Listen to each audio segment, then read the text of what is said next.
What's up, y'all? So today, I just feel like venting. I'm sorry, I have to vent. I have to vent, okay? Now, usually, my channel, I am very calm. Usually, on my channel, I am very informative and very professional. I try not to curse. I try not to lose my temper. I try not to be stereotypical.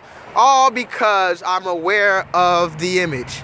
But today, I might not even give a fuck. And if that bothers you, I'm sorry. But I'm gonna label this angry black man. The angry black man, okay? So if I'm a little stereotypical in my approach, let's just say that's part of the character, okay? So why am I angry, you may ask? Well, do you have time? I'll just start with what happened most recently, okay? So, today at work, I have what I would like to call, or what is very affectionately known as, a fucking Negro bed winch. If you don't know what that is, let me explain to you. In slavery days, there were slaves and there were slave masters, meaning people who owned the slaves. Obviously, the slaves were the black people, and the white people were the slave owners. Now, sometimes the slave owner grew a certain affinity, if you will, for some of the slaves. Meaning, predominantly white slave owners, men, would find some sort of physical attraction in their female and sometimes even male slaves, and so they would take it upon their authority to have sex with their slaves. Again, man and woman. Now, when we understand that this became normal happenstance in slave days, we also understand that eventually some slave owners even allowed these women, these black slave women that they were having sex with, to come inside the house and dress very elegantly and dine amongst the other white people. So, what that was labeled as was a Negro bed winch. A woman, a black slave woman who has been embraced for whatever reasons, usually physical attraction and fetishes. She is embraced by the white owners. She is called a bed winch because she is subjugated primarily to sexual activities in the bed.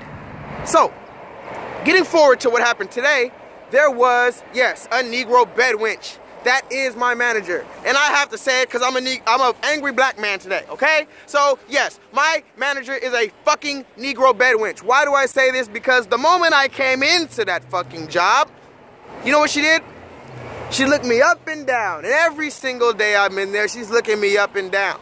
And as a person that is not black, you may not and probably will not understand what I'm talking about. But if you're black, this is for you.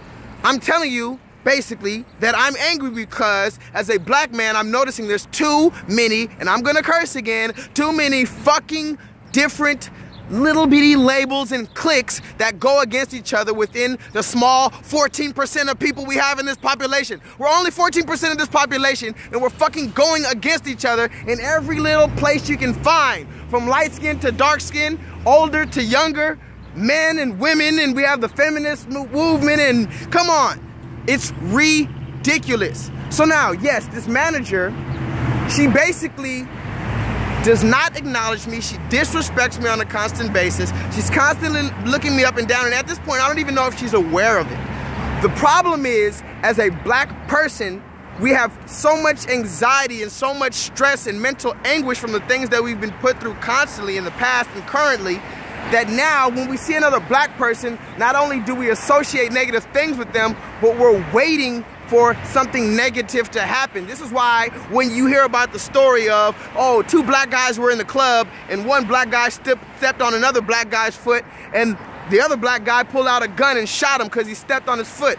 Is it really because he loved that pair of shoes? No. he killed that motherfucker, and yes, I said it. He killed him. Why?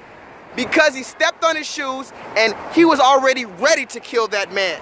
He was ready to kill him when he walked in the door.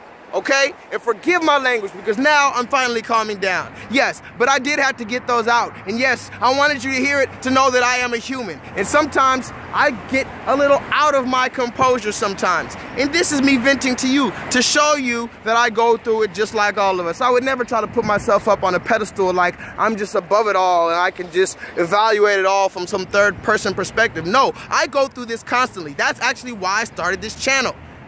We have so many people looking at us like we're lesser than from outside races. And then when you come into our race, we're fighting amongst each other, try to gain our position, try to gain a top position. But we feel like we could only gain a top position if we use it, the backs of another black man to step on, another black man or woman. So if we step on another black man or woman's back, maybe we can get high enough to reach that position we're aiming for.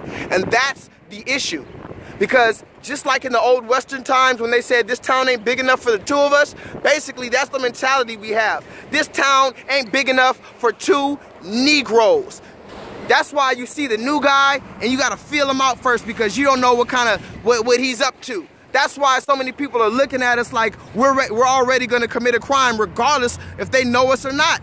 Let's step out of this whole thing and let's realize, come on, man. We have to be given a chance to win. As a black man, I'm telling you, I need a chance to win. I have children. I want to be a good father. I want to be a good man. But every single place I turn to, it's set up for me to fail. They already have a bed set up for me in jail with a nice cot for me with my number and everything set up in jail. And if I went to jail tomorrow, everybody would just look like I was another statistic. They would look as if that was supposed to happen. But they wouldn't realize that 3 black children would be without a father. Look at me as a human. Don't look at me as some type of object. Don't look at me as some type of stereotype or some type of monster or some type of gangster or some type of thug. Give me a chance to show you the experiences and the research that I've done to make me a better person. Give me a time to show you my humanity. And if you don't respect me enough to do that, then do me a favor and get the fuck out of my way. Until then, please, I need you to vibrate higher.